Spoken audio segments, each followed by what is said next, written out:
What's up, guys? In case you missed it, there recently was one great step for women and one giant leap for influencer kind. Katy Perry officially left and returned to Earth, and no, not in a metaphoric, my career is frosting in a void sense. We mean literally. That's right, folks. Katy Perry, the pop star formerly known for kissing a girl and liking it, suited up, launched into space on an all females mission organized by the Blue Origin, aka Jeff Bezos' luxury spaceship Uber for billionaires, and midlife crisis clearly. And I literally heard about this yesterday, and in a minute of me knowing it, I didn't even get a chance to record a video because bam, next minute I know they're in space back on the ground, and I'm like, oh my god, I missed the whole thing, so now I have to talk about when they're back. So you may be wondering, who are the crazy people that actually went without the fear of dying? Well, starting off first was Bezos' fiance herself, Lauren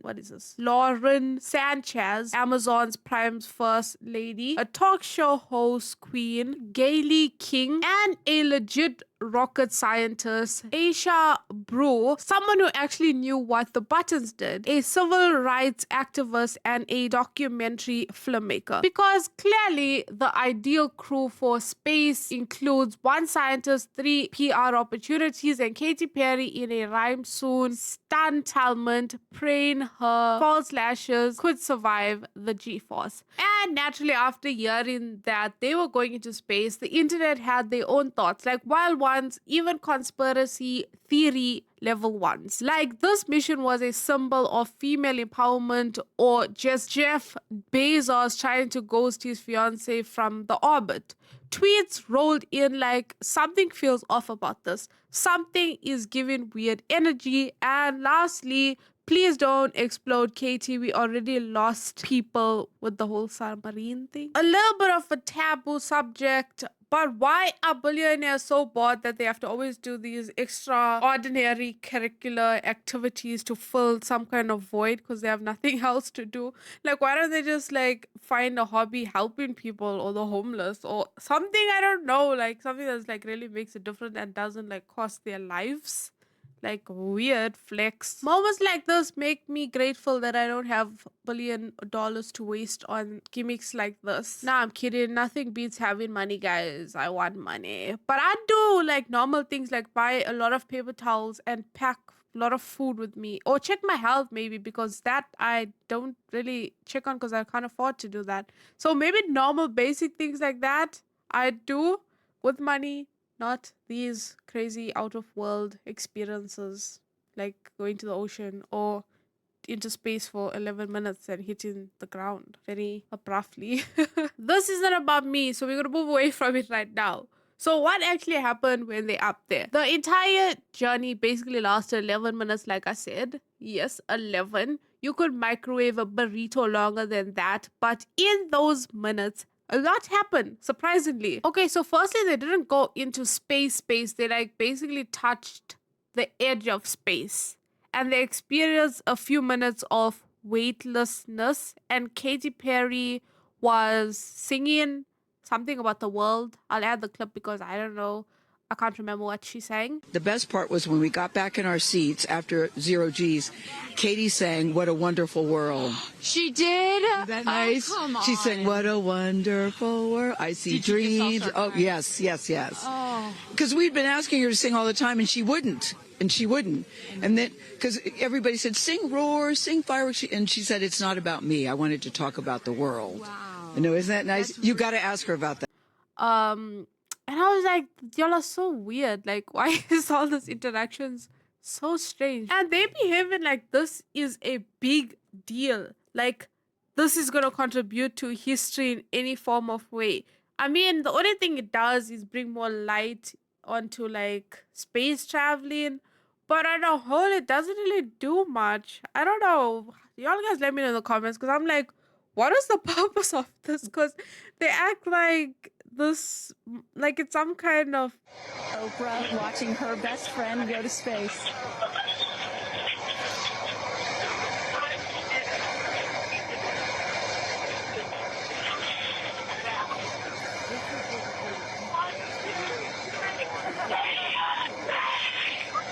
I don't know, guys. Like, it's some kind of weird experience. Obviously, it's like a once in okay, they have money. Maybe for them it's not a once in a lifetime opportunity. But I'm just like they're acting like they saved the world. Or like they saw something that we all didn't see, like they saw heaven. It is the highest high, and it is surrender to the unknown, trust, and this whole journey is not just about going to space. And now they all better than us and they have this life-changing experience that they're gonna bond over for like the next few months. And what I notice is whenever I'm critiquing rich people, people always in the comments are like, oh my god, you're so jealous, you're jealous, you sound jealous. No bro, I'm not jealous, I'm just confused why they're so out of touch with reality. It's the training, it's the team, it's the whole thing. I couldn't recommend this experience more. This is like up there with all the, different tools that I've learned in my life, from meditation to the Hoffman process. This is up there because what you're doing is you're like really finding the love for yourself, because you got to trust in yourself on this journey.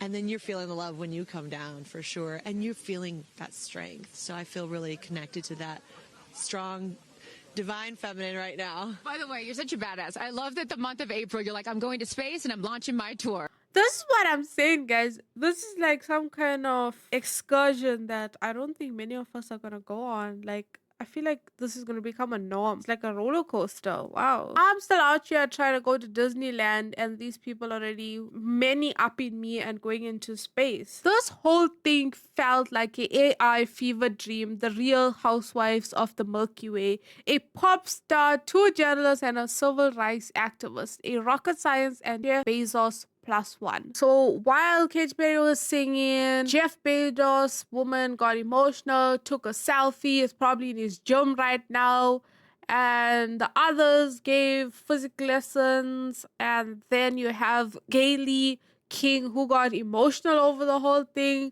A missed opportunity for Kanye, though. That man dropped a song called E.T. with Katy Perry a while back. And this could have been the crossover event of a decade. Or maybe she could have dropped a EP from space and it would have done super well. Like, make the most out of it, guys. Try harder. They should have done more with this. But in all honesty, I really thought they're going to be up there longer and we're going to get this whole saga. Because recently I was like, didn't that astronaut get stuck? Both of them get stuck in space for like 2 months, and it was like a whole mission to get them back. So I was like very bold of them to do this. So I assumed they were going to do some kind of AI thing or just be in a production center and fake this whole thing. But it was like a middle ground, because it was still disappointing, because they were just there like for 11 minutes and then came back like it was a whole life-changing event. I kind of feel ripped off by this Katy Perry space mission. I really thought this team was going to be in space for a substantial amount of time, not 2 minutes. This was the trip. This is the space that Katy Perry just went into. Look, it wasn't even space. It was the edge of space. I mean, I hate to be a hater. I wouldn't have done this. I would have said, no, I'm not going. But they were there for a second. And I'm a Katy Perry lover, not a hater. Katy Perry, probably one of my #1 crushes ever, till this day. But she tweeted out, I love you. Like, she was going really up there, like all the way up there where those astronauts just got stuck. But no, this was just a simple little trip. It was like roller coaster, the roller coasters that they have at the fair that are like small for kids? That's what they did. I just feel a little ripped off. That's it. Just a little, I forgot it was happening. I heard, oh, they're going up to space. I was like, oh, they'll be up there for a little bit. I was planning on making a TikTok that was like, Katy Perry's in space right now.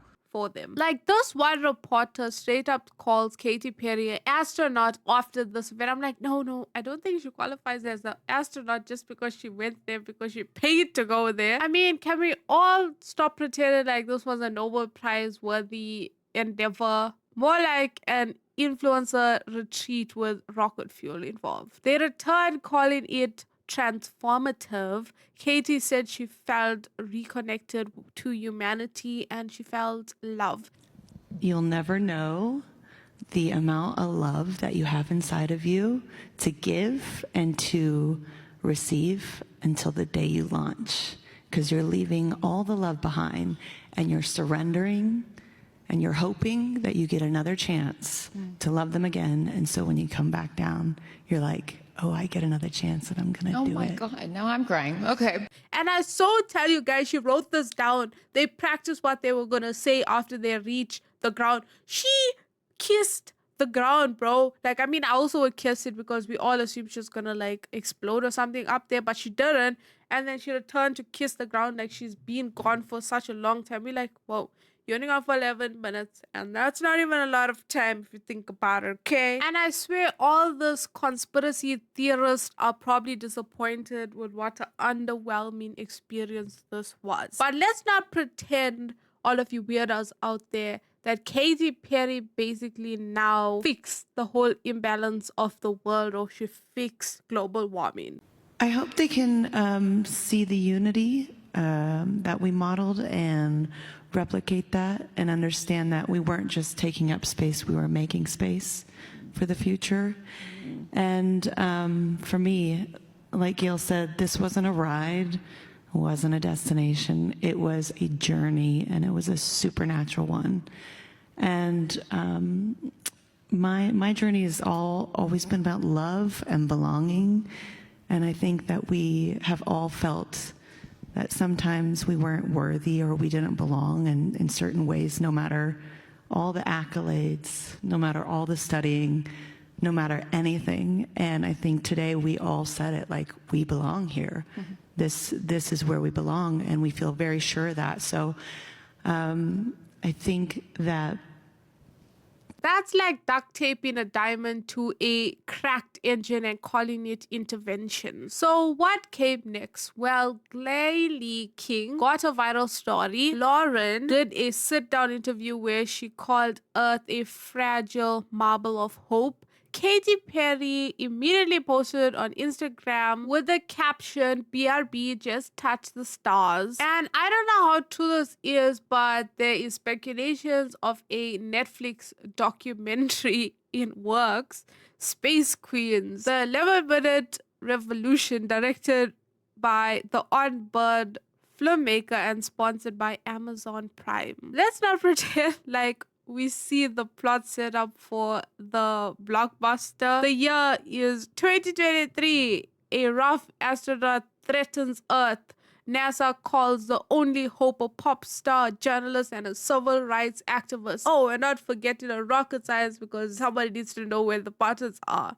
And Jeff Bezos' emotionally unavailable hologram. With a tagline, in space, no one can hear you slay. If somebody steals my script, I'm suing. I'm telling you right now. But in conclusion to this whole saga, let's be honest, we weren't watching this for science, we were watching for the chaos and the content. But that's it for this video. Thanks for watching today's episode of Girl Bosses in Space, the final cringe tier.